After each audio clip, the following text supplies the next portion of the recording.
Muchas bendiciones. ¿Cómo estamos? Diga conmigo, estamos bendecidos, prosperados y en victoria. Amén. Puede sentarse. Le damos la bienvenida a todas las personas. Le damos la bienvenida a todos los hermanos. Y sabemos que esta mañana va a seguir siendo de gran bendición. ¿Cuántos se gozaron con la enseñanza del pastor Argilio? ¿Cuántos se gozaron en la alabanza?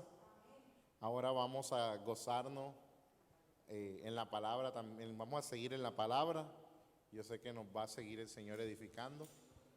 Vamos a darle todos la bienvenida a Julián a la distancia. Vamos a darle un fuerte aplauso a Dios, a Julián, a su esposa, su familia. Nos visitan por primera vez. Bienvenidos, esta es su casa.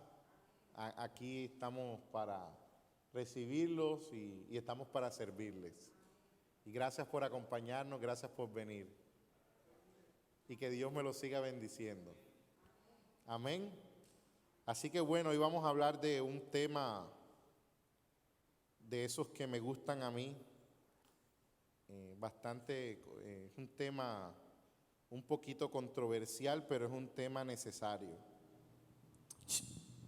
Amén. Es un tema necesario para edificar la fe y edificar los fundamentos de todos los que estamos aquí, todos los que nos están escuchando.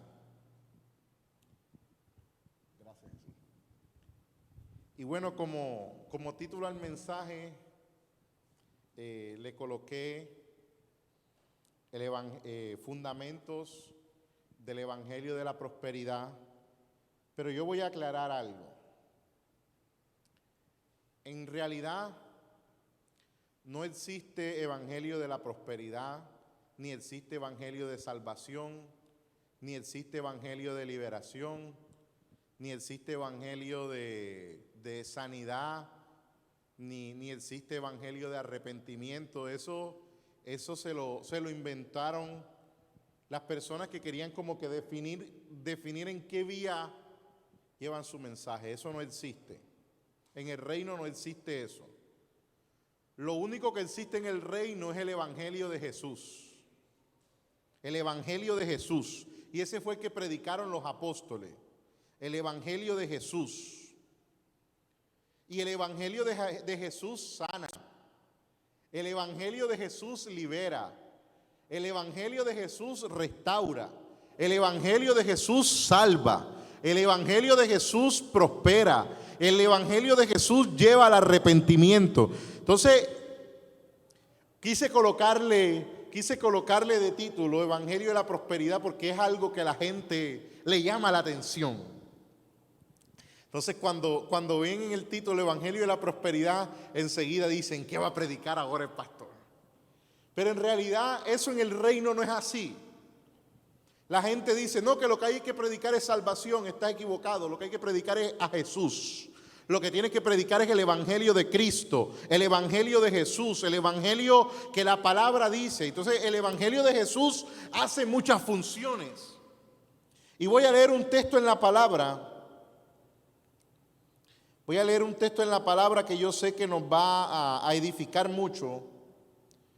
Porque el apóstol Pablo dijo unas palabras claves que yo sé que nos van a edificar, que nos van a llevar a una dimensión mayor. Yo sé que el Señor nos va a seguir hablando.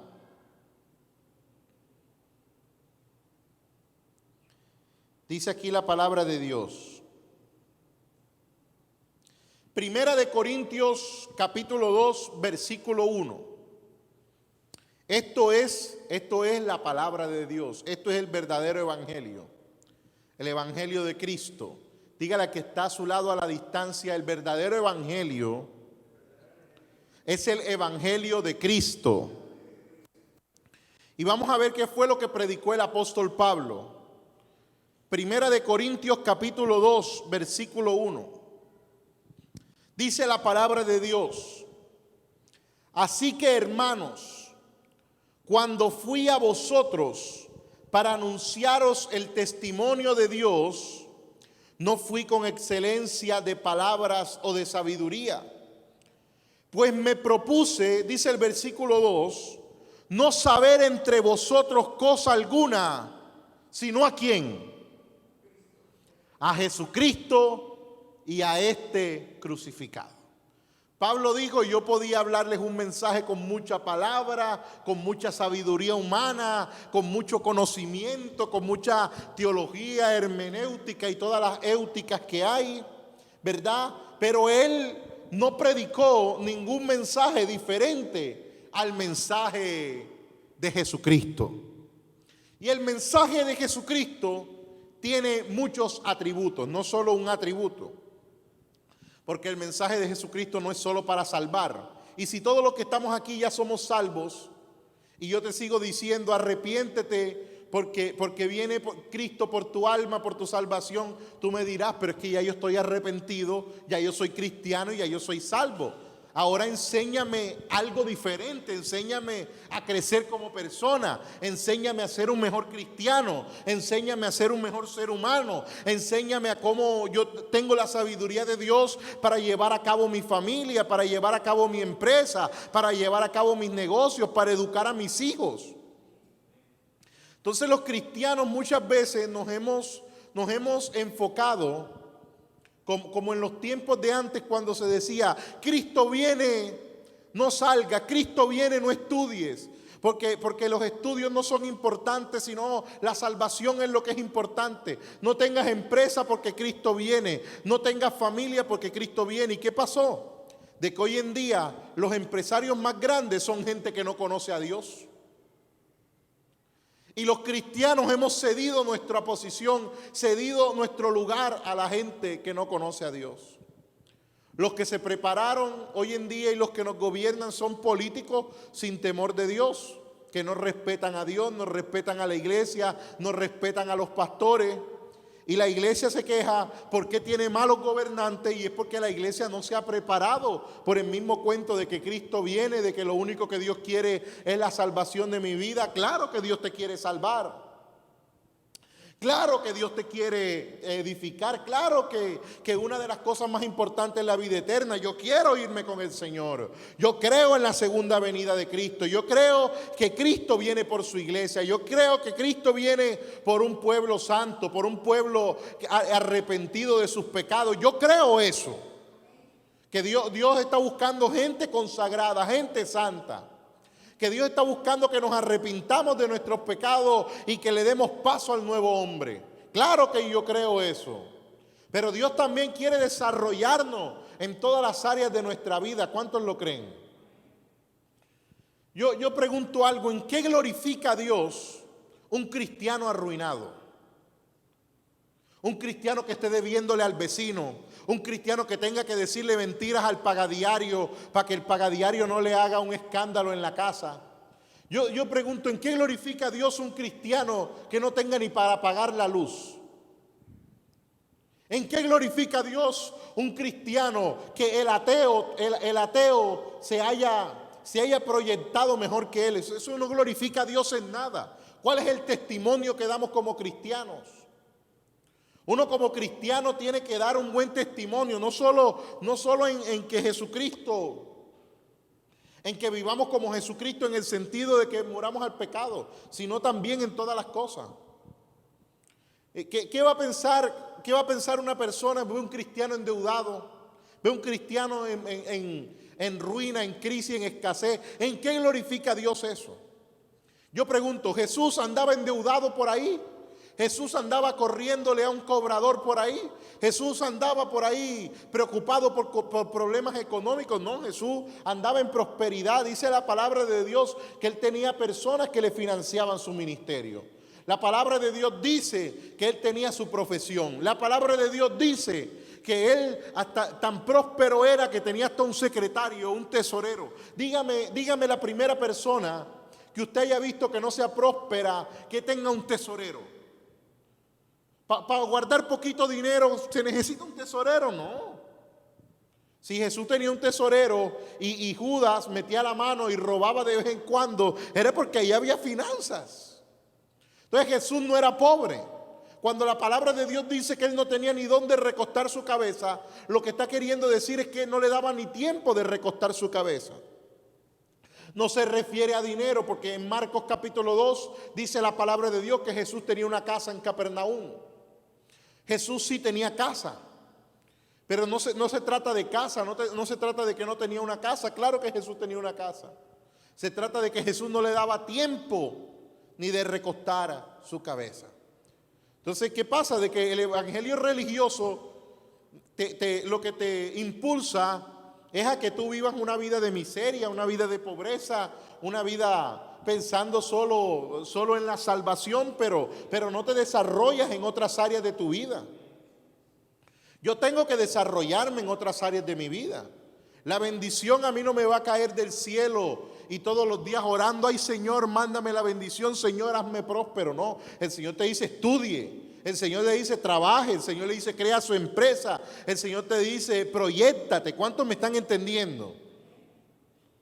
Pero la religión espera que venga una persona a que me diga que yo voy a ser rico y que me venga la bendición del cielo. Claro que hay milagros financieros, yo he visto un montón de milagros financieros, pero Dios no quiere que uno ande ahí con los brazos cruzados esperando que me venga la bendición del cielo. Dios quiere que yo me ponga a trabajar, Dios quiere que yo me ponga a proyectar cómo va a ser mi empresa, a proyectarme cómo yo voy a elaborar un plan de negocios para yo prosperar, para yo ensancharme.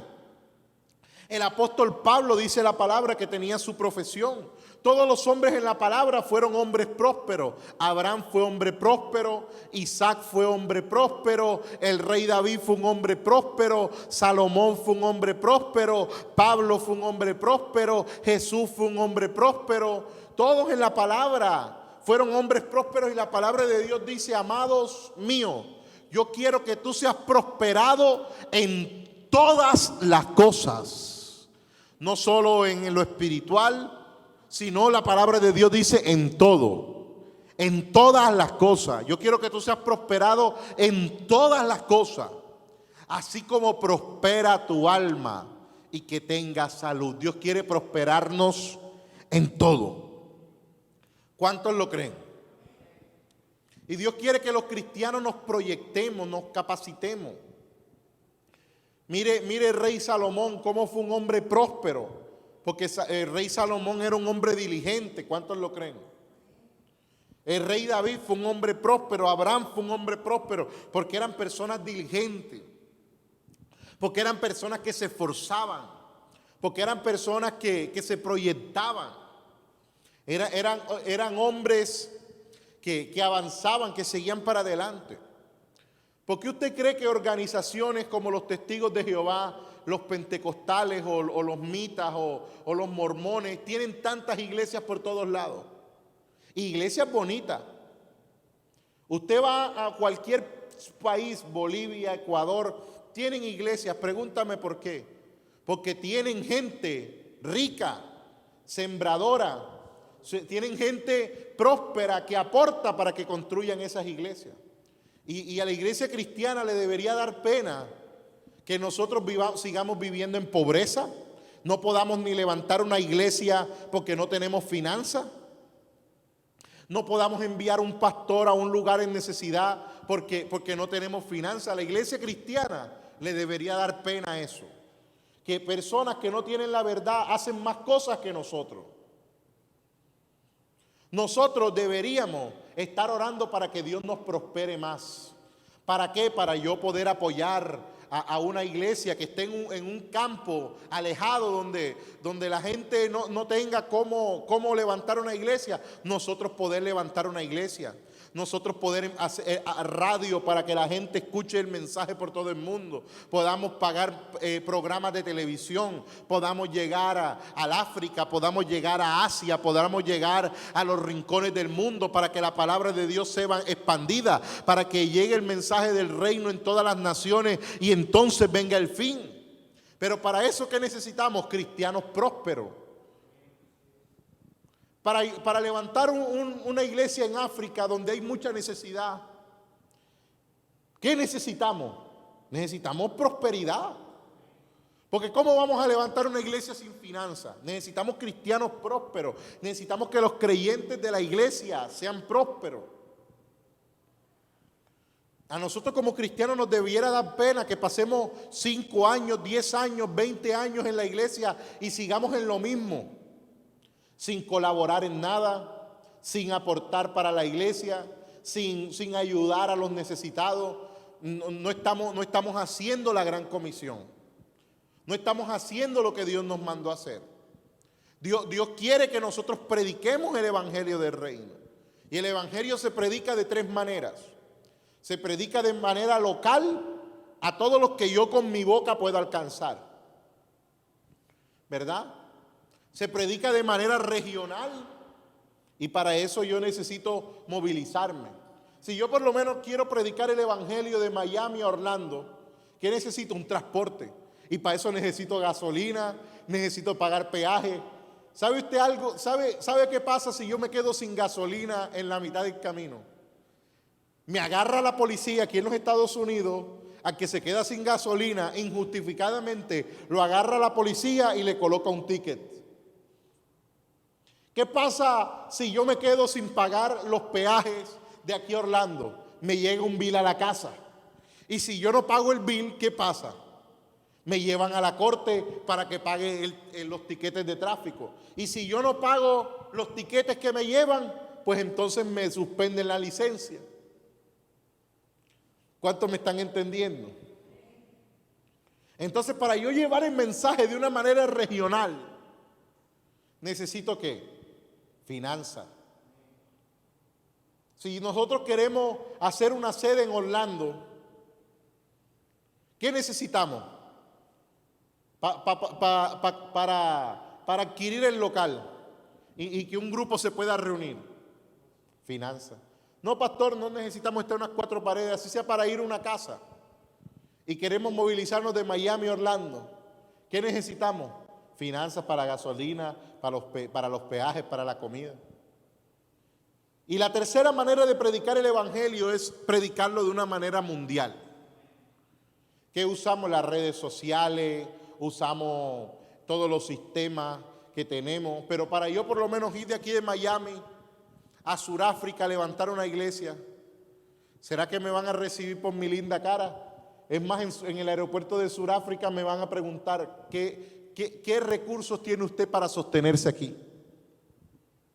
A un discípulo mío entrando a Colombia le preguntaron cosas.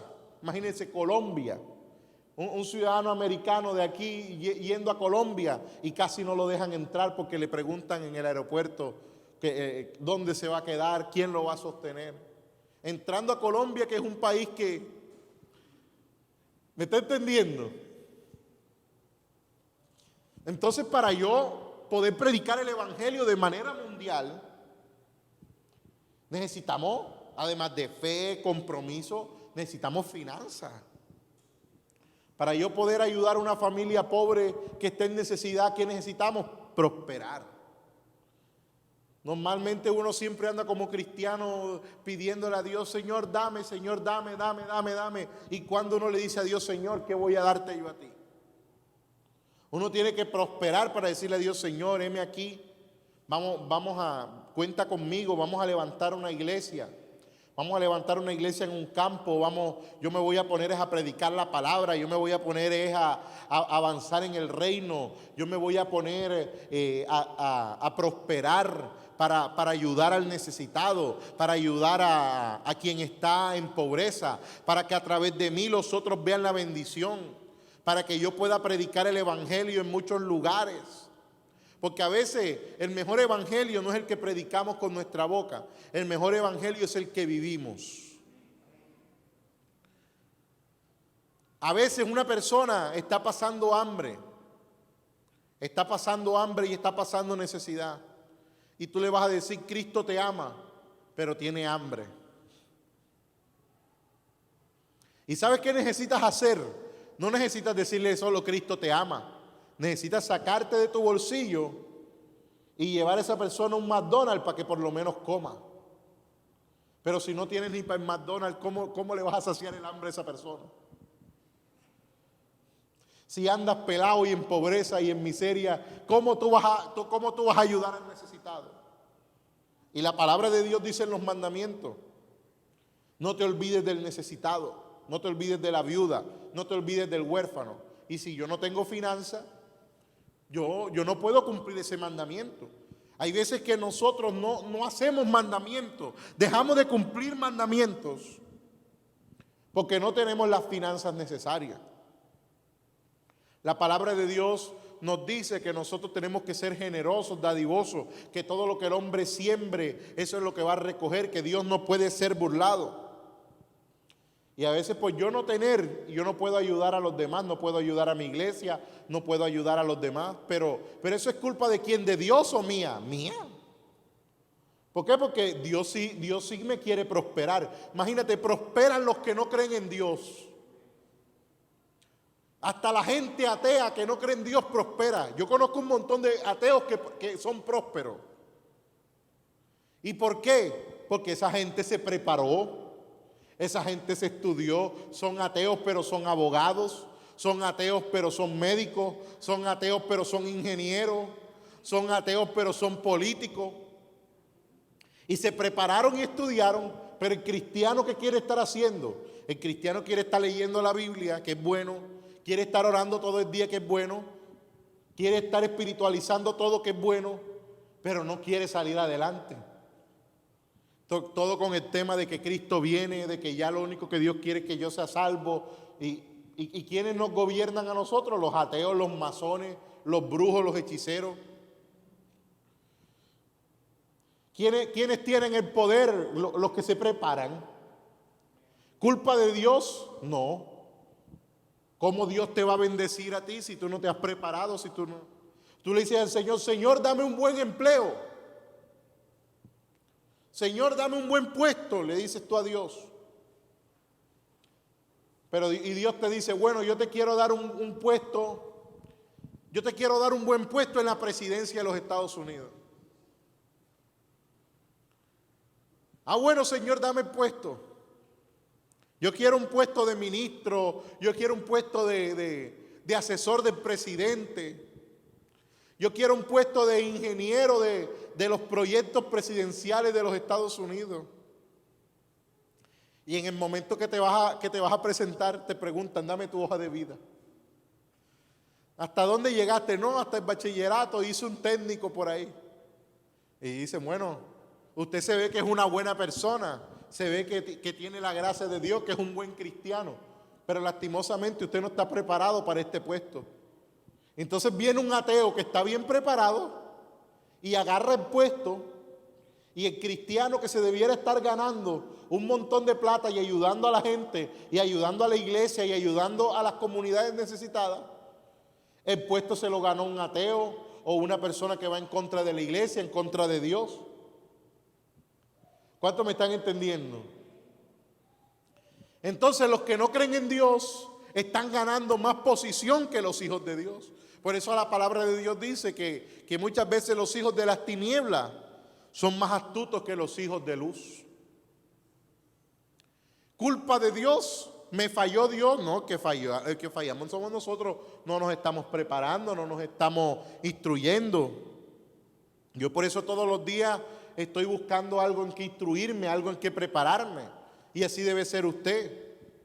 Algo usted tiene que buscar en que instruirse, algo tiene que buscar en que prepararse. ¿Cuántos me están entendiendo? Porque yo soy salvo. Y todos los que creen en Cristo aquí son salvos. Porque dice la palabra de Dios que mi salvación no depende de obras, sino por fe. Yo soy salvo porque Jesucristo vive en mí. Y cuando Jesucristo venga por segunda vez y Él me vea dentro de mí mismo, Él me vea a Él mismo dentro de mí mismo, yo voy a irme con Él para las nubes. ¿Cuántos se van con Jesucristo? Si tú eres un cristiano verdadero que caminas en la voluntad de Dios, que caminas en la palabra de Dios, tú te vas con Jesucristo. Pero la pregunta es: ¿qué legado dejamos aquí en la tierra? ¿Qué legado nosotros dejamos con nuestro mensaje, con nuestro testimonio? Cuando hablamos de testimonio no hablamos de que somos perfectos. No hay cristiano perfecto. El único perfecto se llama Jesús. Pero yo con mi testimonio tengo que esforzarme en prosperar, tengo que esforzarme en cada día tener los frutos del Espíritu, el fruto del Espíritu, en cada día yo ser un mejor cristiano, en cada día yo ser una mejor persona, en cada día yo estar avanzando, prosperando. ¿Qué dijo el apóstol Pablo? Prosigo a la meta, prosigo al blanco, prosigo. El apóstol Pablo vivía avanzando, vivía creciendo, vivía prosiguiendo hacia cosas grandes. ¿Cuántos me están entendiendo? ¿Cuántos lo creen? Entonces seguimos con el versículo 3 del evangelio que predicó el apóstol Pablo, 1 de Corintios capítulo 2, versículo 3. Dice: y estuve entre vosotros con debilidad y mucho temor y temblor, y ni mi palabra ni mi predicación fue con palabras persuasivas de sabiduría humana, sino con demostración del Espíritu y de poder, para que vuestra fe no esté fundada en la sabiduría de los hombres, sino en el poder de Dios. ¿Dónde tiene que estar fundada nuestra fe? En la sabiduría de Dios, en el poder de Dios, no en la sabiduría de los hombres. Entonces, voy a seguir hablando de esto con unos puntos que tengo aquí anotados.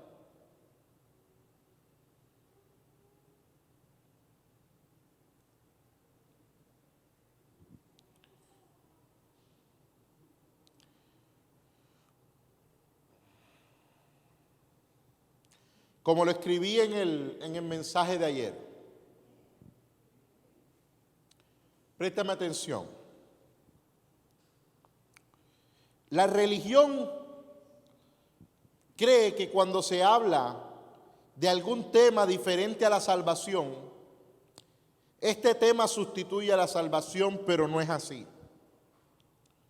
Como dije, no hay un evangelio de salvación, hay un evangelio de Jesús que salva. ¿Cuántos lo creen? No hay un evangelio de liberación ni de prosperidad, hay un evangelio de Jesús que libera y prospera. Y lo único que Jesús predicó no fue ni el evangelio de salvación, no fue ni el evangelio de prosperidad, no fue ni el evangelio de liberación. Lo que Jesús predicó fue el evangelio del reino. Dice la palabra que iba por todas las aldeas predicando el evangelio del reino. El que me consiga un texto bíblico, un texto en la palabra que diga, que me especifique un evangelio diferente al del reino, al que Jesús predicó, que lo hable así explícitamente, yo le doy un premio. No lo va a encontrar en toda la escritura. Jesús decía, el reino se ha acercado. El evangelio y Jesús iba por todas las aldeas predicando el evangelio del reino. Ese fue el único evangelio que Jesús predicó. Porque el evangelio de Jesús es el evangelio del reino. Y lo que tenemos que predicar nosotros es el evangelio de Jesús, que fue lo que predicó el apóstol Pablo, a Jesucristo crucificado. Y Jesucristo prospera, Jesucristo salva, Jesucristo restaura. ¿Cuántos lo creen? Entonces, ningún tema sustituye al otro. Más bien lo complementa. La salvación y la prosperidad complementan el evangelio de Jesús. Porque Jesús te quiere prosperar en todo, como hablábamos ahorita. Amado mío, yo quiero que tú seas prosperado en todas las cosas. La palabra todo es todo. En tu familia, en tu salvación, en tu ministerio, en tu finanza. Dios se quiere glorificar en todo. Salvación no solo tiene que ver con la salvación del Espíritu, porque lo que vuelve al Padre es el Espíritu. Salvación tiene que ver con todo. Salvación tiene que ver en que Dios quiere salvar tu familia. La palabra de Dios dice, cree en Jesucristo y serás salvo tú y tu casa. La palabra de Dios dice que Él quiere salvarte en tus finanzas, que Él quiere que tú seas prosperado en todas las cosas. La palabra de Dios dice que Él quiere salvar tu cuerpo de la enfermedad. La palabra de Dios dice que Él quiere salvarte de la ruina, de la deuda. ¿verdad? Que por sus llagas nosotros fuimos curados y lo que nosotros debíamos, Él ya lo pagó por nosotros. ¿Cuántos lo creen? Entonces, salvación no es solo salvación del Espíritu, salvación es para todos. Y en el Evangelio del Reino, un tema no sustituye a otro, porque la salvación y la prosperidad solo son temas. Lo importante es Jesús. El fundamento es Jesús. ¿Cuántos lo creen? ¿Cuántos lo creen? Te voy a leer un texto en la palabra.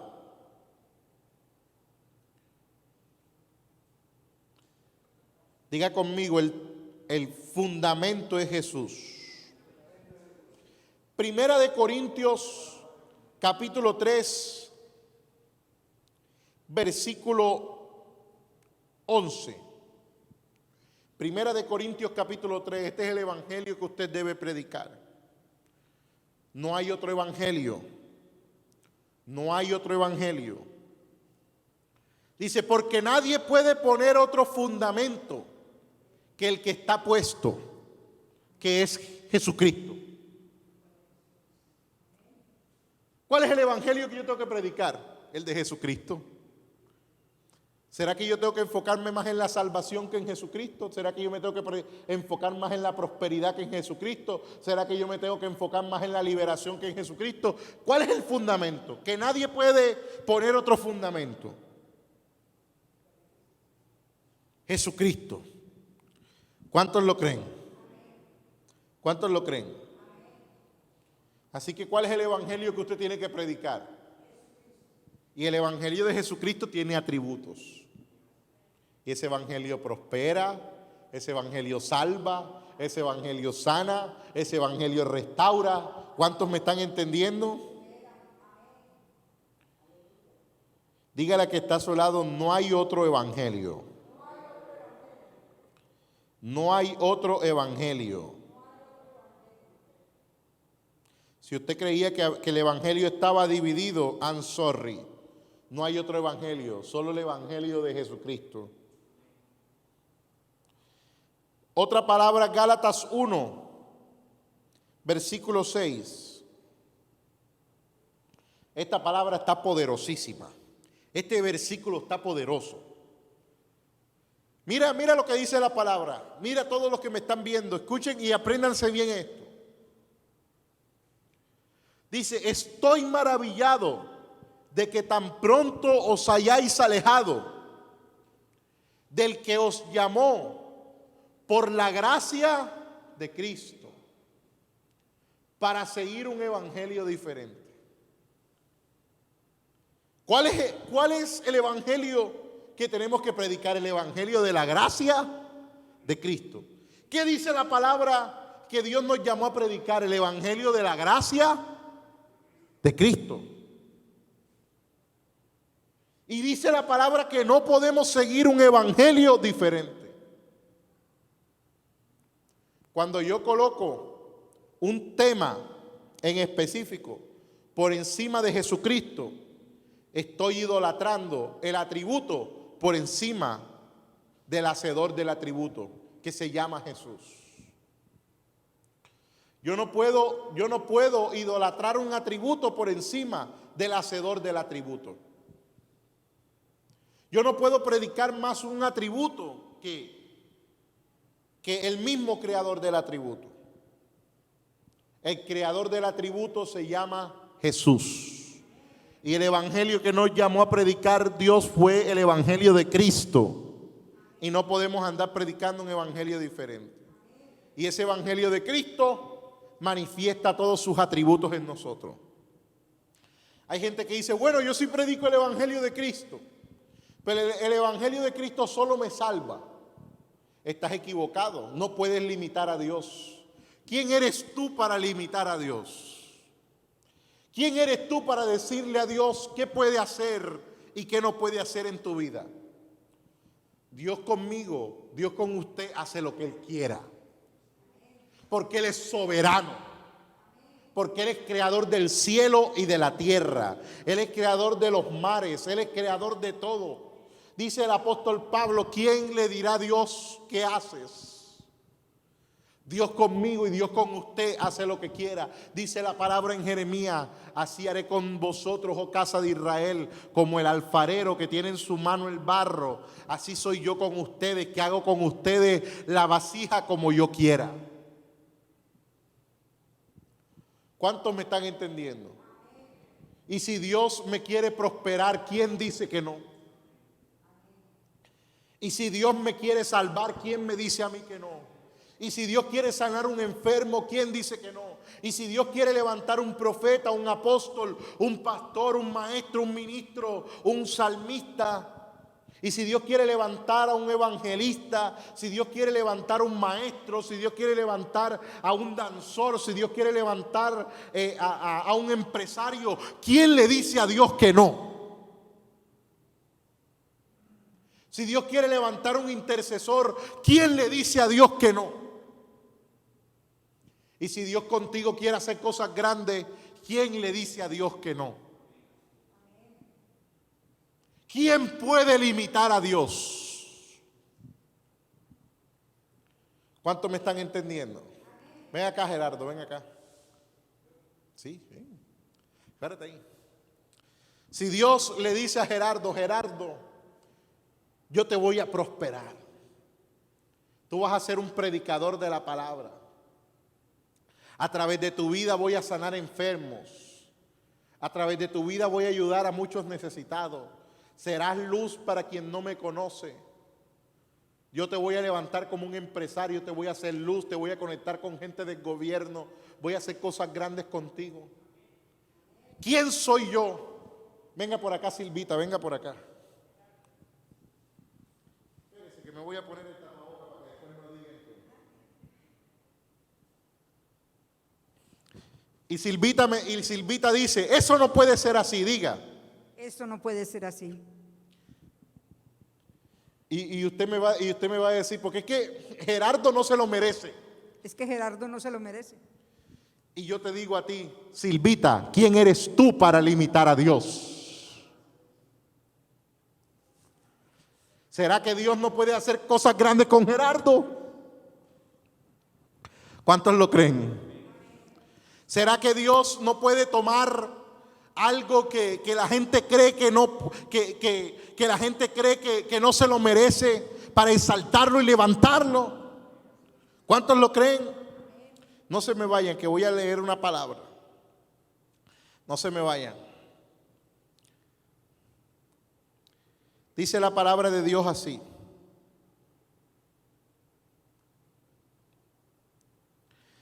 Primera de Corintios 1:26. Para que me entiendan lo que yo estoy diciendo. Versículo 26. Dice: mirad, hermanos, vuestra vocación, que no sois muchos sabios según la carne, ni muchos poderosos, ni muchos nobles. Dios no necesita gente poderosa, Dios no necesita noble. Dice, mira el versículo 27 lo que dice: sino que lo necio del mundo escogió Dios. ¿Sabes a quién escogió Dios? A lo que no parece, a lo que es menospreciado, a lo que es pequeño. ¿Pero para qué? Para avergonzar a los sabios. Y escogió Dios a lo débil del mundo para avergonzar a lo fuerte. Sigue diciendo el versículo 28. Y lo vil del mundo y lo menospreciado escogió Dios. Y lo que no es, para deshacer lo que es. Te voy a decir algo: ¿te sientes menospreciado?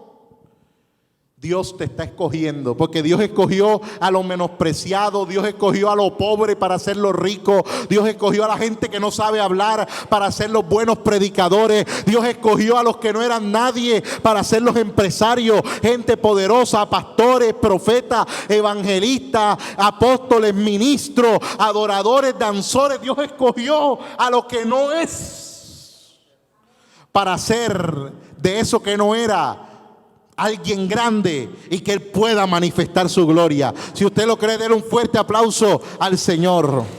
Siéntense. ¿Cuántos me están entendiendo?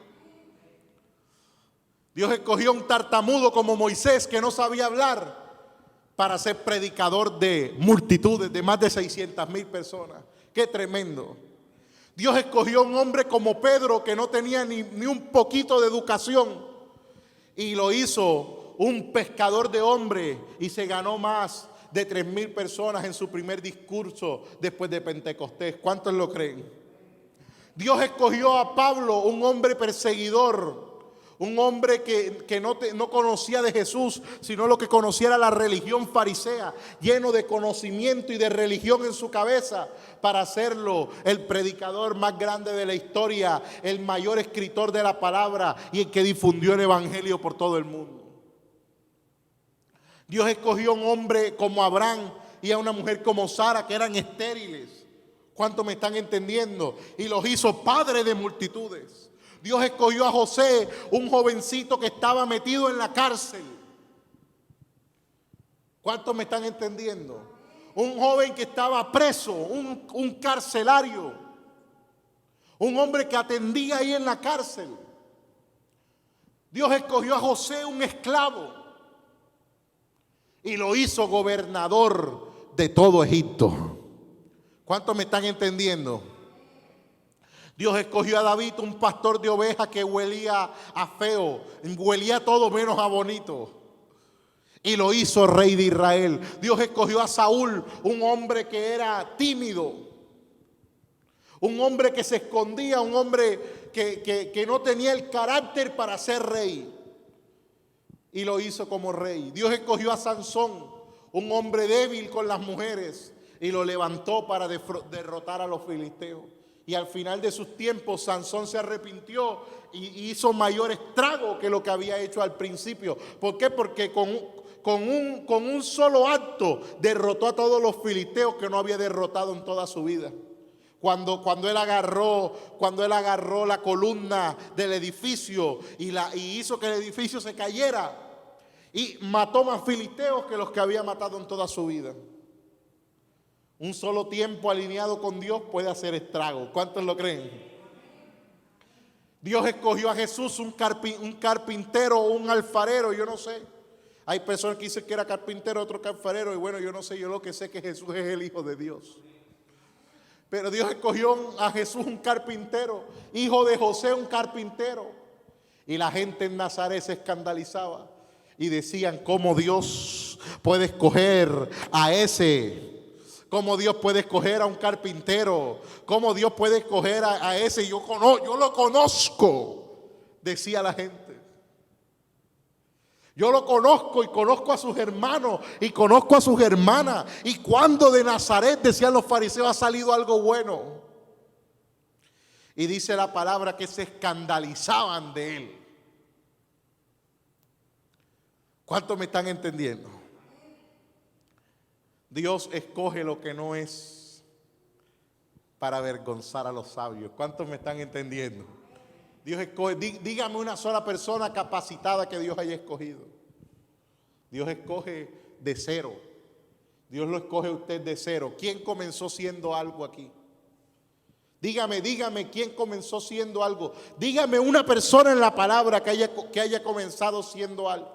Jeremías era un niño. Y Dios le dijo, venga acá, Jeremías, a ti te voy a escoger y serás profeta. Y Jeremías le dijo, Señor, yo no puedo, porque soy un niño que no sabía nada. Y Dios le dice a Jeremías, no digas que eres un niño, porque a todo lo que yo te envíe irás tú y dirás todo lo que yo te hable. Dios escogió a Samuel, un niño que dice la palabra que no conocía la palabra de Jehová. Samuel no conocía la palabra de Jehová. Y le habló Dios y le dio un mensaje para Elí y fue el juez de Israel. ¿Cuántos lo creen? Todos los apóstoles y los discípulos de Jesús fueron gente que Dios escogió de la nada.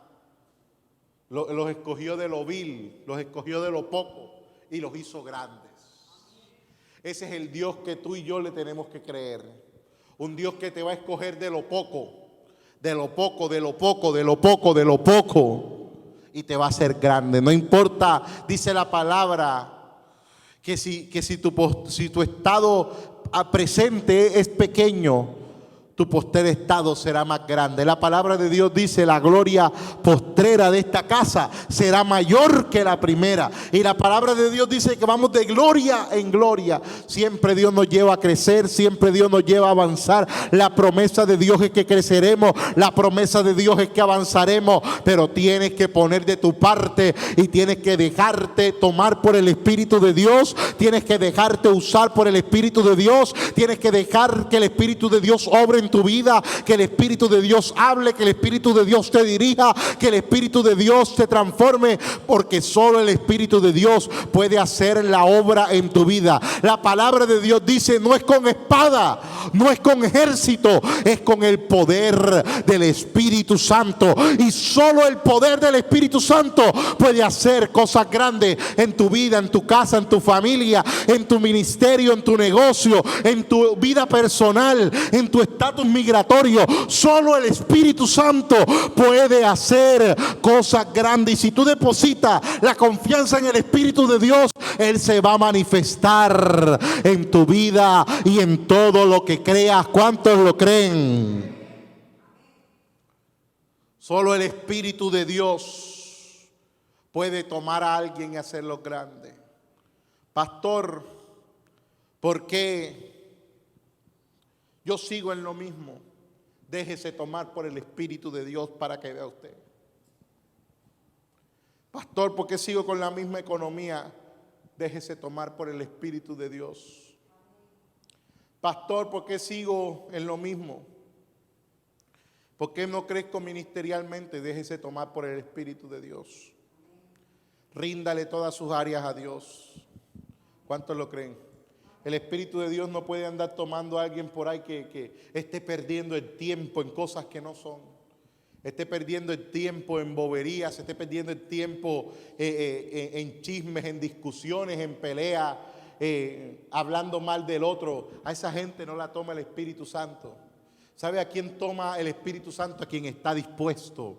¿Sabe a quién toma el Espíritu Santo? A quien anda consagrado. ¿Sabe a quién toma el Espíritu Santo? A quien anda alineado. A quien en vez de estar hablando mal del otro, se pone a orar, se pone a meterse en ayuno, se pone a meterse en oración, se pone a consagrarse, se pone a estar rendido a los pies de Cristo. Solo una generación que está rendida a los pies de Cristo, el Espíritu Santo los va a promover, el Espíritu Santo los va a levantar, el Espíritu Santo los va a hacer crecer, el Espíritu Santo los va a levantar ministerialmente, el Espíritu Santo los hará ensancharse, el Espíritu Santo los hará crecer, como le dijo Dios a Noé: crece y multiplícate. Como le dijo Dios, oh Ramacenda la Masaya, a Abraham, que creciera y se multiplicara, se lo dijo Dios a Jacob: crece y multiplícate. Porque esa gente andaba rendida ante los pies de Dios, esa gente andaba rendida ante Dios, esa gente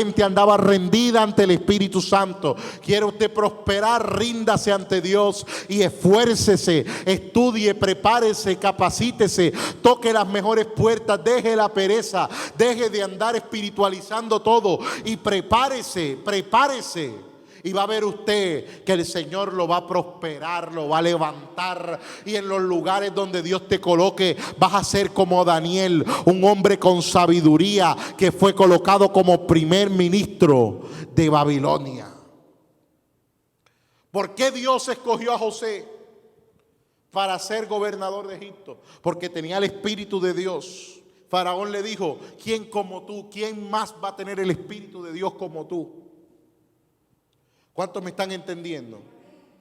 Y además le dijo Faraón a José: ¿quién más va a tener la sabiduría que tú tienes? O sea que José era un hombre sabio, porque sabía gobernar, pero también era un hombre del Espíritu.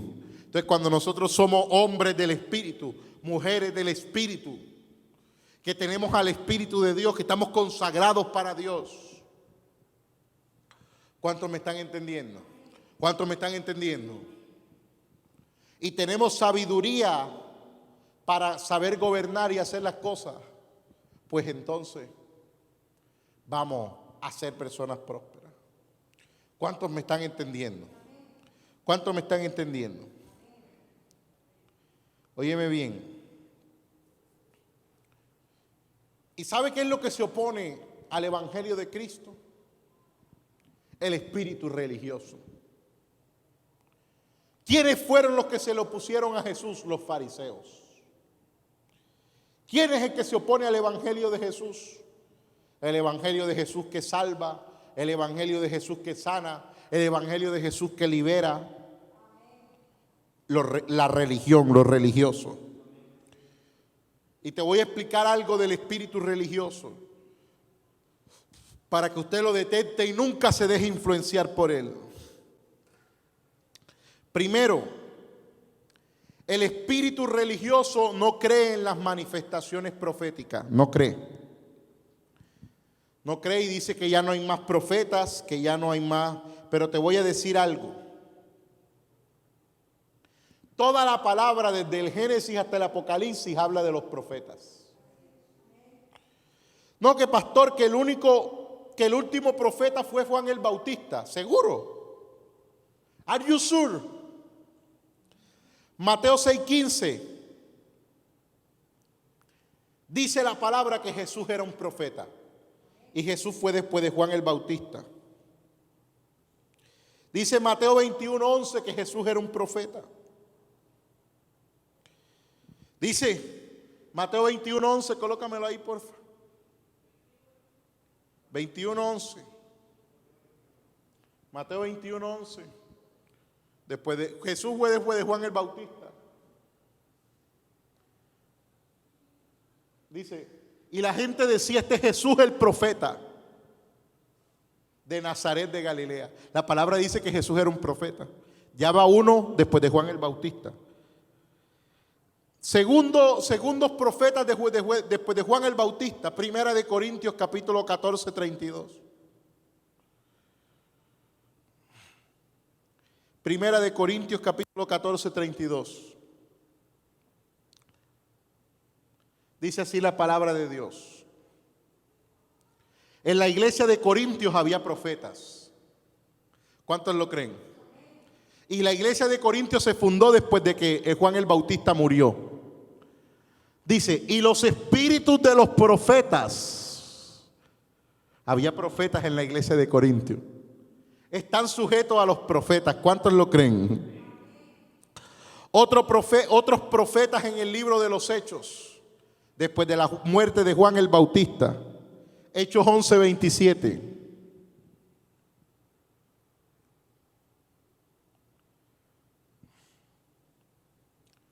Dice Hechos 11:27. El libro de los Hechos se escribió y todo lo que ocurrió en el libro de los Hechos fue después de la muerte de Juan el Bautista.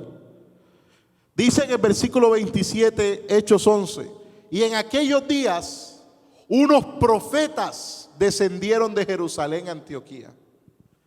Habían profetas en Jerusalén que estaban descendiendo a Antioquía.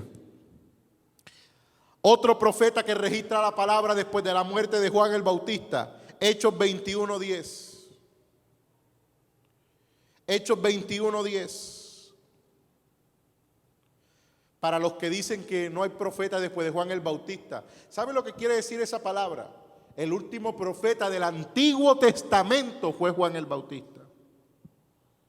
Pero estos son profetas del Nuevo Pacto. Y hay una diferencia entre ser un profeta del Antiguo Pacto y un profeta del Nuevo Pacto. Los profetas del Antiguo Pacto traían confrontación de pecado, juicio y destrucción. Los profetas del Nuevo Pacto revelan la gracia de Jesucristo. Usted no va a escuchar a ningún profeta del Nuevo Pacto trayendo juicio, condenación. Usted lo que va a verlo es, como dice la palabra, trayendo edificación, exhortación y consolación. ¿Cuántos lo creen? Mira, otro profeta después de la muerte de Juan el Bautista, Hechos 21:10. Y permaneciendo nosotros allí algunos días, descendió de Judea un profeta llamado Agabo.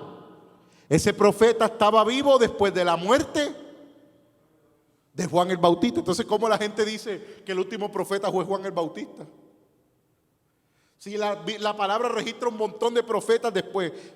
Tengo una lista como de 30, 40 profetas que Dios registró después de Juan el Bautista. Pero voy a hablar el último porque voy a hablar otras cosas. Hechos 15:32. La iglesia del libro de los Hechos fue una iglesia apostólica y profética. Hechos 15:32 dice: y Judas y Silas, como también ellos eran ¿qué? ¿Qué eran Judas y Silas? ¿Qué dice la palabra? ¿Que eran qué? Profetas. Entonces, ¿cómo la gente dice que el último profeta fue Juan el Bautista? Están equivocados. ¿Y qué hicieron? Consolaron y confirmaron a los hermanos. ¿Qué hicieron? Los enjuiciaron, les sacaron a luz el pecado, los condenaron. Esta iglesia está condenada porque no usa faldas y porque no. Ellos lo que hicieron fue consolar a la gente. ¿Cuántos lo creen? ¿Qué es lo que hace un profeta? Te consuela y te confirma. ¿Con qué? Con poquitas palabras, no con abundancia de palabras. Y el que tiene que caminar en esa palabra somos nosotros. ¿Cuántos lo creen? ¿Cuántos lo creen? Gloria a Dios. Segundo punto. El espíritu religioso le gusta la contienda. Le gusta razonar la verdad. Y le gusta razonar lo que Dios ha dicho. Primero le gusta la contienda, le gusta razonar la verdad y le gusta razonar lo que Dios ha dicho. Para usted ser libre del espíritu religioso, saque el espíritu de contienda. No razone la verdad, créala. La verdad no se razona, se cree. Y lo que Dios ha dicho no se razona, se cree también. Dios no anda buscando que lo entendamos, sino que le creamos. ¿Qué le pasó a la mujer en el Edén? Comenzó a razonar la verdad. Y la serpiente le dijo: con que Dios te ha dicho. Que Dios te ha dicho que no comas de ese árbol. Entonces la mujer dejó que la serpiente le hiciera razonar. Y la palabra de Dios no se razona, la palabra de Dios se cree y punto. ¿Cuántos lo creen? Tercer punto. El espíritu religioso no le da libertad al Espíritu Santo. No. Para hacer su obra en nosotros. Pero nosotros, para sacudirnos del espíritu religioso, tenemos que darle libertad al Espíritu Santo. El espíritu religioso no se deja dirigir por el Espíritu Santo. El espíritu religioso está seco espiritualmente, con pocos frutos y pocas manifestaciones. Tenemos que dejar que el Espíritu de Dios ponga su fruto en nosotros y se manifieste con poder y gloria. ¿Cuántos lo creen? Escucha esto. Hay cosas que los religiosos dicen que son ciertas. Por lo menos Cristo viene, eso es cierto. ¿Cuántos lo creen? Que Dios es santo, ¿no? Que Dios es santo, Dios es santo. Eso es cierto, lo que algunos religiosos dicen es cierto. Pero ¿qué es lo incorrecto? Es el espíritu y la motivación con lo que dicen las cosas. Por ejemplo, dicen que Cristo viene, pero lo dicen con un espíritu de juicio y de condenación. Y la verdad es que no todos vamos a ser condenados cuando Cristo venga. Los cristianos vamos a ser arrebatados y vamos a ser salvados. ¿Cuántos lo creen? La verdad es que Cristo sí viene. Lo que dicen es una verdad. Pero el espíritu con el que dicen las cosas es el incorrecto. Lo correcto es predicar la verdad con el espíritu y la motivación correcta. ¿Cuántos lo creen? Escuche esto. Los religiosos critican los milagros, mas la humanidad necesita al Jesús de los milagros sobrenaturales para ver respuesta a su favor. Israel tenía un evangelio por muchos años, pero necesitaban al Jesús de los milagros. Ese paralítico que estaba ahí en el pozo de Betesda esperando que un ángel se moviera Él era religión, él era de la religión judía. Él no necesitaba una doctrina, porque doctrina ya tenía. Él no necesitaba una religión porque ya él era judío. ¿Sabe qué necesitaba él? Que alguien fuera allá, orara por él y lo levantara. Tenía muchos años de estar ahí paralítico. Y así gente paralítica espiritualmente. No necesita que le llevemos una religión más. No necesita que le llevemos un dogma más, una doctrina de hombres más. Lo que necesita es que nosotros vayamos, oremos por esas personas y los levantemos de su condición espiritual para que comiencen a adorar a Dios en espíritu y en verdad, porque esos son los adoradores que Dios busca. ¿Cuántos lo creen? El espíritu religioso critica la profecía, pero prefiere ser guiado por su propio intelectualismo y razonamiento, y no por lo que el Espíritu pueda transmitirle a través de los profetas. Óyeme bien, Dios siempre que nos va a indicar algo, nos manda profetas, porque dice Efesios 4:11, Él constituyó apóstoles, profetas, evangelistas, pastores y maestros. ¿Quién constituye a los apóstoles? ¿Yo o Dios? Dios. A mí ningún hombre me puede llamar apóstol. A mí quien me llama apóstol se llama Cristo. A mí ningún hombre me puede llamar profeta. El que me puede llamar profeta se llama Jesús. A mí ningún hombre me puede llamar ni evangelista, ni pastor, ni maestro. Quien me puede llamar pastor, maestro o evangelista se llama Jesús. Porque quien da los dones y los llamados se llama Jesús. Si a mí lo que me constituyó fue un hombre, estoy perdido. Por eso hay personas que te dicen, ¿quién te nombró al ministerio?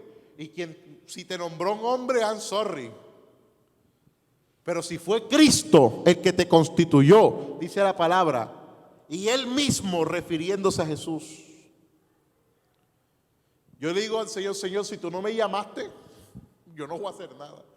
Pero si tú fuiste que me llamaste, ¿quién es el que constituye? Dios.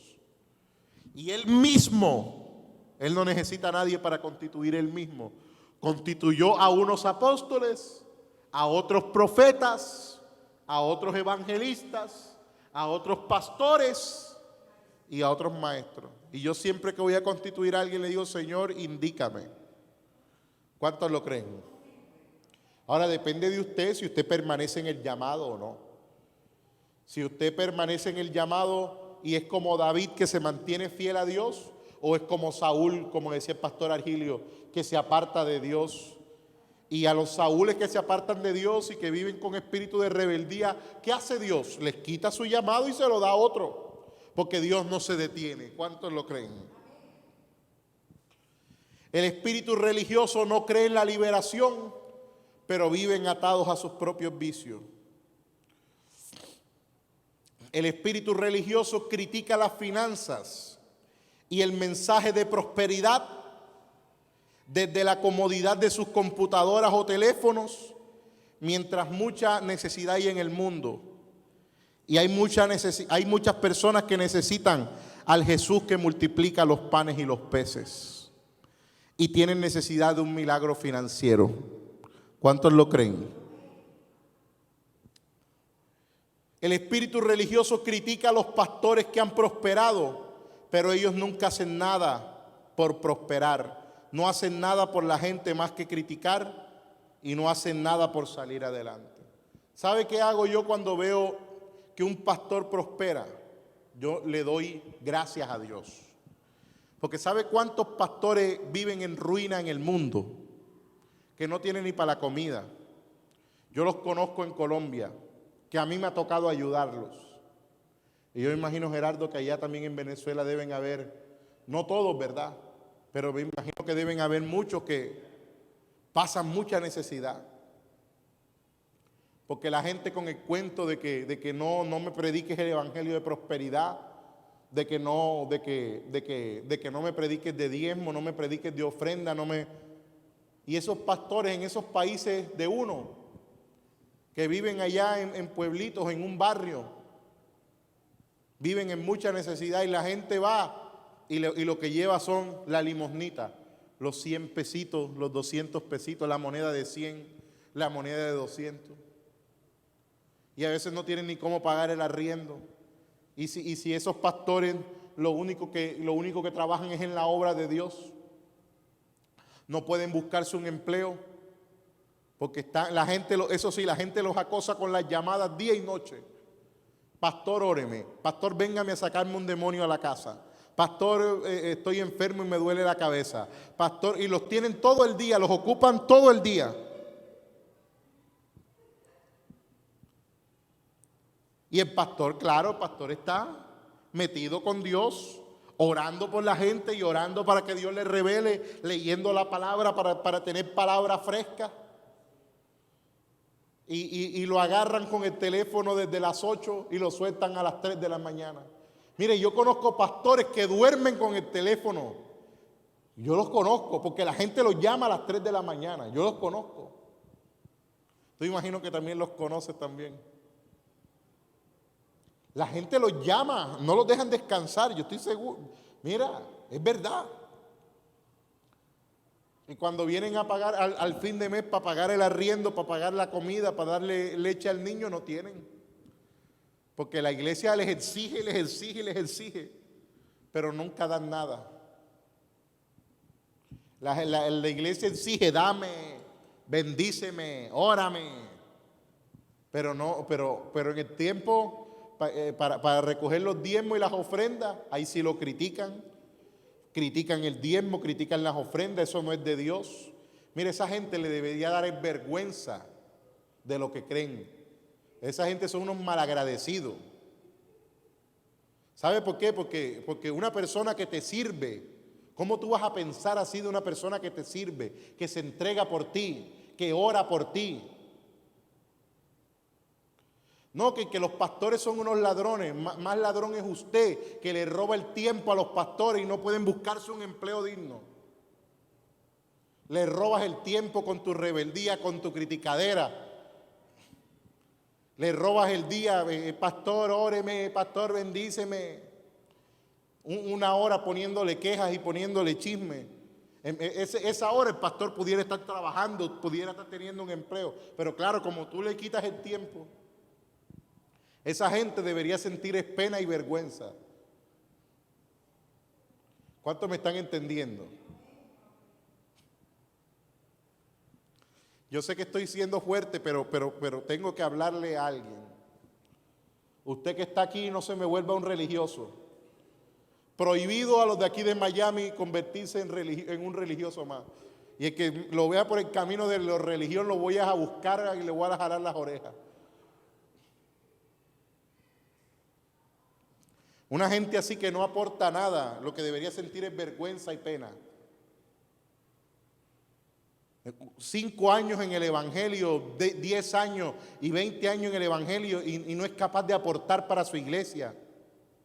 No es capaz de usted aportar para que la iglesia abra sedes nuevas, para que la iglesia renueve sus equipos, para que la iglesia avance, compre cosas nuevas, difunda el mensaje. Quiere tener a los pastores como unos esclavos de usted.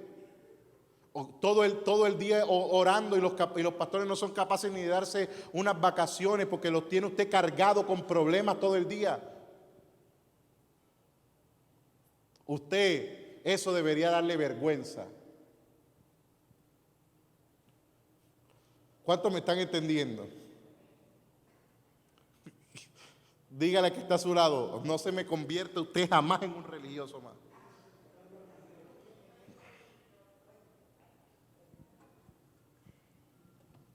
Ahí está Silvita riéndose. Ahí está Silvita riendo, está muerta de la risa Silvita. ¿Ah? Entonces peor, uno como pastor viene y se prepara toda una semana para dar un mensaje. Yo me preparo toda una semana para dar un mensaje. Para aquí, para que el domingo, usted sabe lo que es hablar por 1 hora. Venga y hable usted por 1 hora para ver qué va a salir usted. Eso es difícil, pero hablar por hablar cualquiera habla, pero hablar con fundamento y con palabra no. 1 hora hablando fundamento, palabras, se prepara uno toda la semana, viene entusiasmado uno. Y entonces, y la gente, en vez de prestarle atención al mensaje que uno como pastor viene y da el domingo, se ponen a buscar un montón de pastores por internet que lo sacan de la palabra y después terminan no sé en qué doctrina por allá.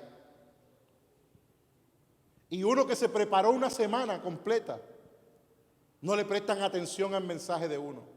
Y prestan atención, es un mensaje que tiraron por ahí de hace 50 años, de hace 10 años, de hace 5 años. Y usted, eso debería darle vergüenza a usted. El usted no honrar a sus pastores, el usted no honrar la enseñanza que le dan sus pastores, que le dan sus líderes. El usted no poner como prioridad la enseñanza que le da su iglesia. Así sea el pastor más sencillo del mundo y el mensaje más sencillo del mundo, ese es su pastor y de ese es de que usted se tiene que alimentar y ese es quien usted tiene que respetar. Y no andar ahí buscando cuánta doctrina se le venga por internet, porque por internet hay de todo. Por internet hay de cuánta doctrina. Si usted quiere verdaderamente educarse, usted métase con el Espíritu Santo, comience a leer las Escrituras, comience a leer la palabra y deje que la palabra lo guíe. Y no los evangelios de Jeremías, porque eso es antiguo pacto. Lea las cartas de Pablo, donde habla del amor. Lea las cartas de Juan, que habla del amor, de la misericordia, de la compasión, del arrepentimiento, de la liberación, de la prosperidad. Y fórmese en los principios del reino. Voy a leer algo. Ya con esto termino.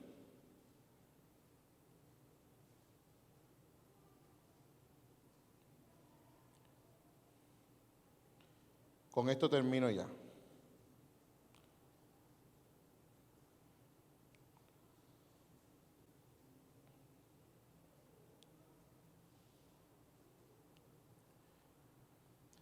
Génesis 26:12. Génesis 26:12.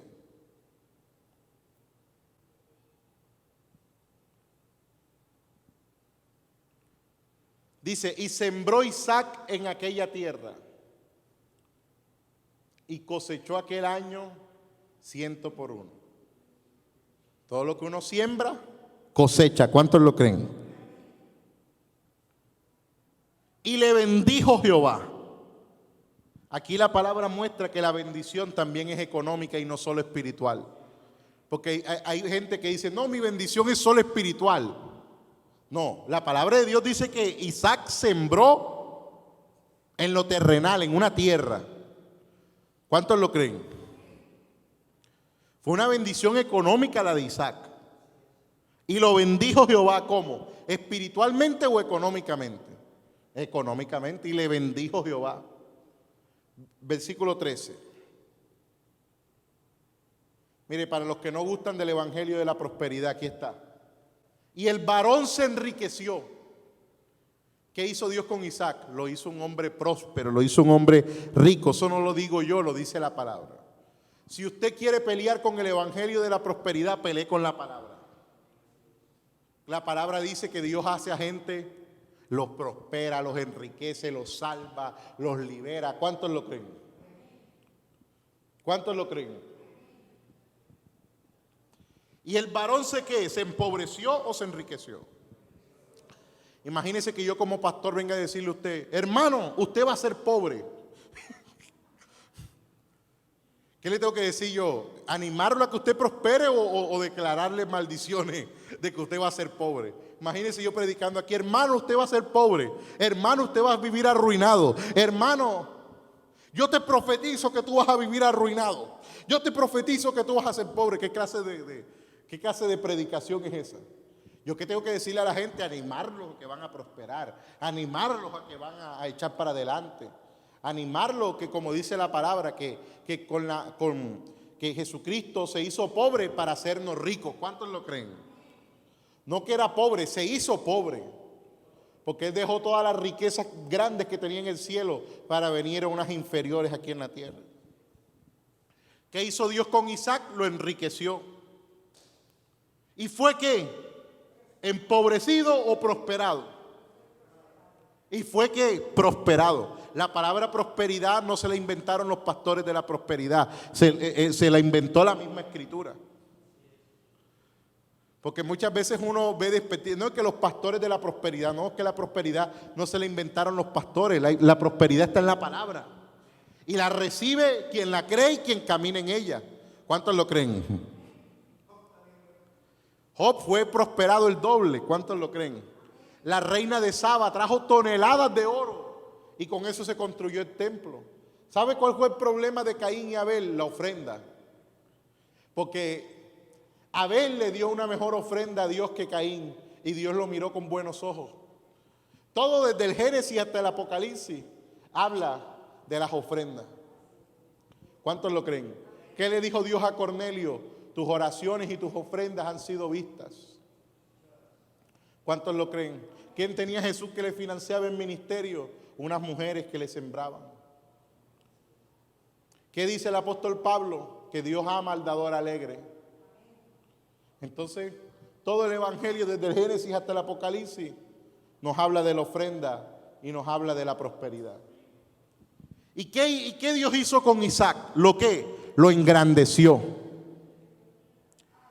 Hasta hacerse muy ¿qué? Muy poderoso. El hombre se hizo poderoso. El otro versículo. Y tuvo hato de ovejas y hato de vacas y mucha labranza. El hombre era ganadero, tenía mucha ganadería. El hombre tenía muchas ovejas. El hombre tenía muchos trabajadores. Y los filisteos le tuvieron envidia. ¿Sabes qué pasa cuando Dios te prospera? La gente te coge envidia. La gente te agarra envidia. La gente te comienzan a envidiar. Mientras tú tengas el carro feo, nadie te dice nada.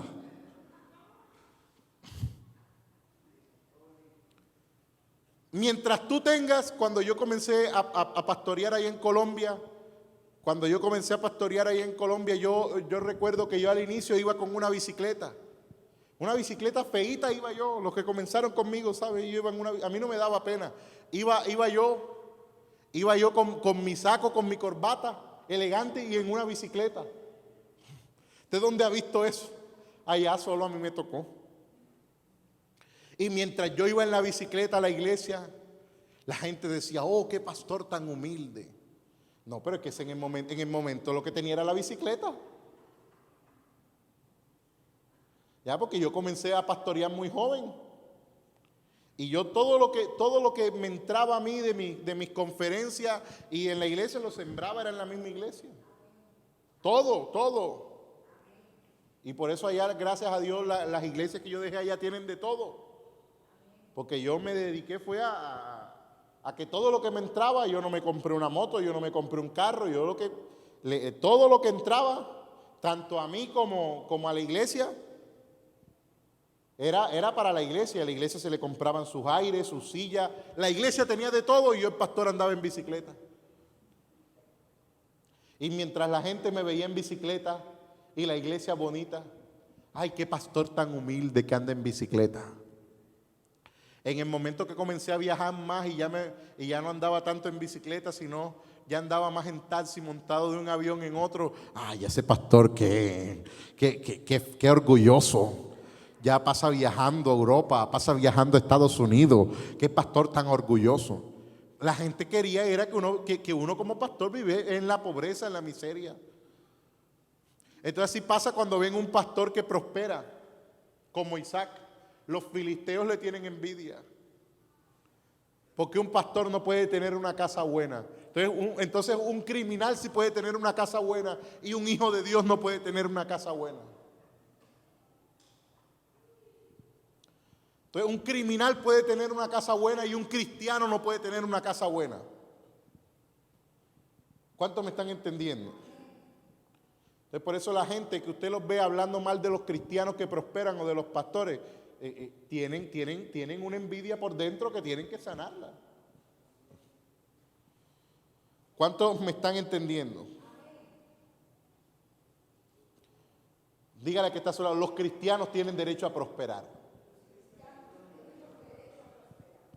Y más los pastores si le sirven a Dios. Yo más bien cuando veo un pastor que vive en miseria, yo me apiado. Y digo, no, pastor, usted no puede vivir así. Usted tiene que creer la palabra de Dios. La palabra de Dios dice, el alma del sacerdote satisfaré con abundancia. Los sacerdotes, los ministros de Dios, estamos llamados a vivir en abundancia. ¿Cuántos lo creen? ¿Cuántos lo creen? Entonces, les voy a dejar hasta ahí para no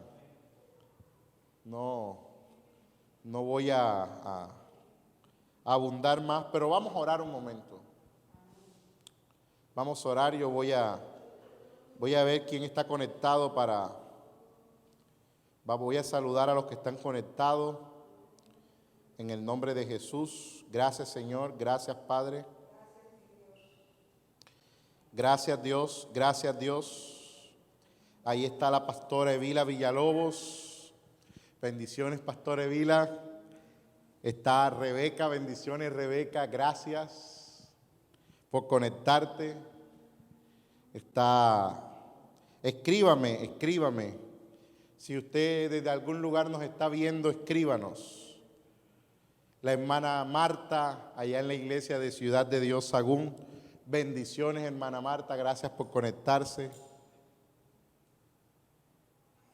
Aleluya, ¿cuántos lo creen? ¿Amén o no amén? Vamos a orar. Padre, te damos muchísimas gracias en el nombre de Jesús. Te adoramos y te bendecimos, te glorificamos, Señor. Gracias, Padre Celestial, porque tú eres bueno. Gracias, Padre Celestial, porque tú eres maravilloso. Gracias, Padre Celestial, porque tú, Señor, eres Dios de los cielos y Dios de aquí de la tierra.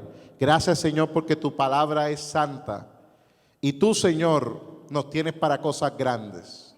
Te alabamos, Señor, te bendecimos. Somos la generación que va a estar rendida a ti, Señor. Nos rendimos a tus pies, Jesús. Nos rendimos a tus pies, Jesús. Haz con nosotros cosas grandes. Haz como tú quieras. Señor, no permitas que la religiosidad nunca nos toque, Señor. Libéranos del espíritu de la religiosidad. Sé que como humanos siempre hay una raíz religiosa. Todos luchamos contra ese espíritu. Todos tenemos algo de religioso en nosotros.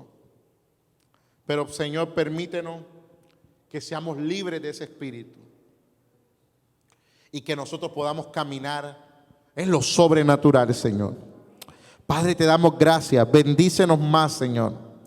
Háblanos, Señor. Libéranos, Señor.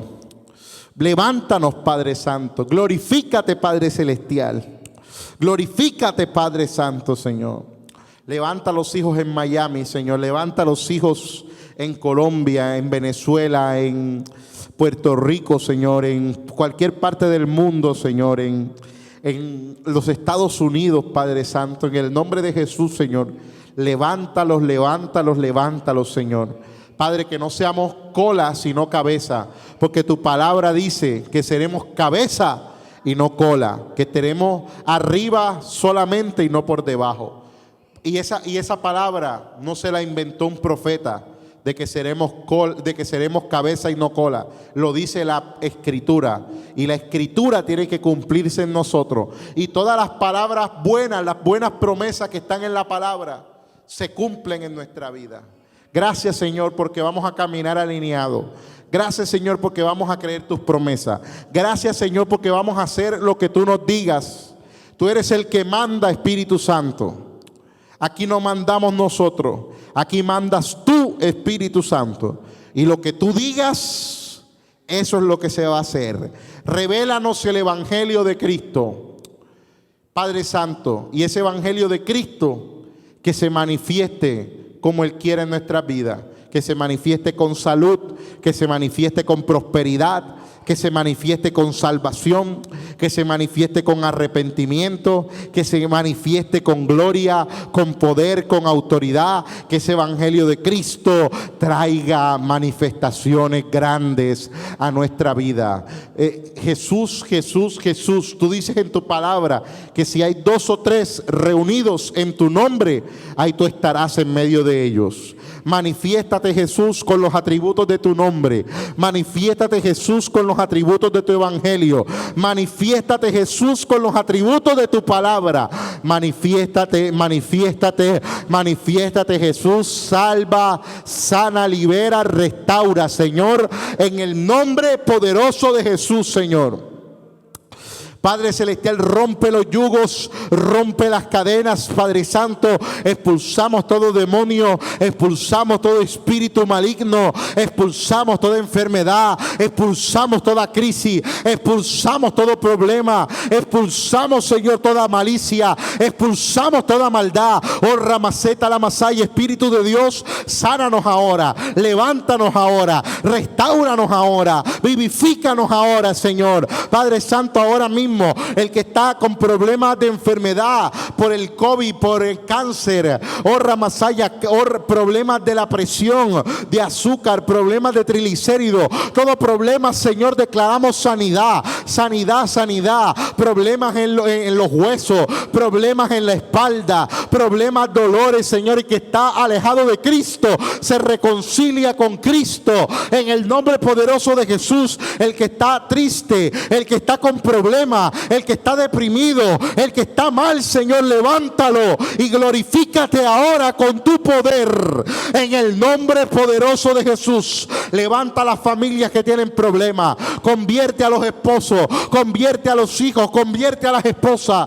Padre Santo, trae restauración a la familia. Padre Santo, trae restauración a la juventud, a los jóvenes, a los viejos, a los ancianos, a los adultos. Levanta ministerios que la tierra sea llena del conocimiento y de la gloria de Jehová, en el nombre poderoso de Jesús. Gracias, Espíritu Santo, gracias, poder de Dios. Levante sus manos al cielo, levántela. Oh, Rabaceta, la Macenda, la Masaya, Espíritu Santo de Dios, oh, Ramasaya, glorifícate, glorifícate, glorifícate. Levanta tus manos al cielo para que recibas ese milagro, para que recibas ese milagro. Ahora, en medio de la crisis, vas a ser bendecido. En medio de la crisis, Dios te va a prosperar. En medio de la crisis, Dios te va a levantar. En el nombre poderoso de Jesús, te bendigo, te bendigo, te bendigo y desato gloria de Dios sobre tu vida. Rápido, trae los diezmos y las ofrendas. Si tú trajiste tus diezmos y tus ofrendas, colócalo aquí al frente. Breca, bosa, cata, la vasalla. Espíritu de Dios, en esta atmósfera de gloria, Señor. Oh, Ramasaya, yo oro por los diezmos y las ofrendas, Señor. Oh, Ramaseta, la Masanda, la Masaya. Todos los que van a dar sus diezmos, su ofrenda, tráigalos acá. Y si usted no los pudo tú no los tiene en efectivo, puede hacerlo por Zelle, por Cash App, de cualquier manera, pero dele a Dios lo que le pertenece a Dios. En el nombre de Jesús, Padre Santo, bendigo a tus hijos sembradores, Señor. Declaro, Señor, multiplicación, sobreabundancia y que la gloria de Jehová esté en sus casas. En el nombre de Jesús te bendigo y creo que Dios te prospera y que Dios te llama para cosas grandes. En el nombre de Jesús. Amén y amén. Bendiciones. La paz de Dios esté con todos y nos vemos el próximo domingo.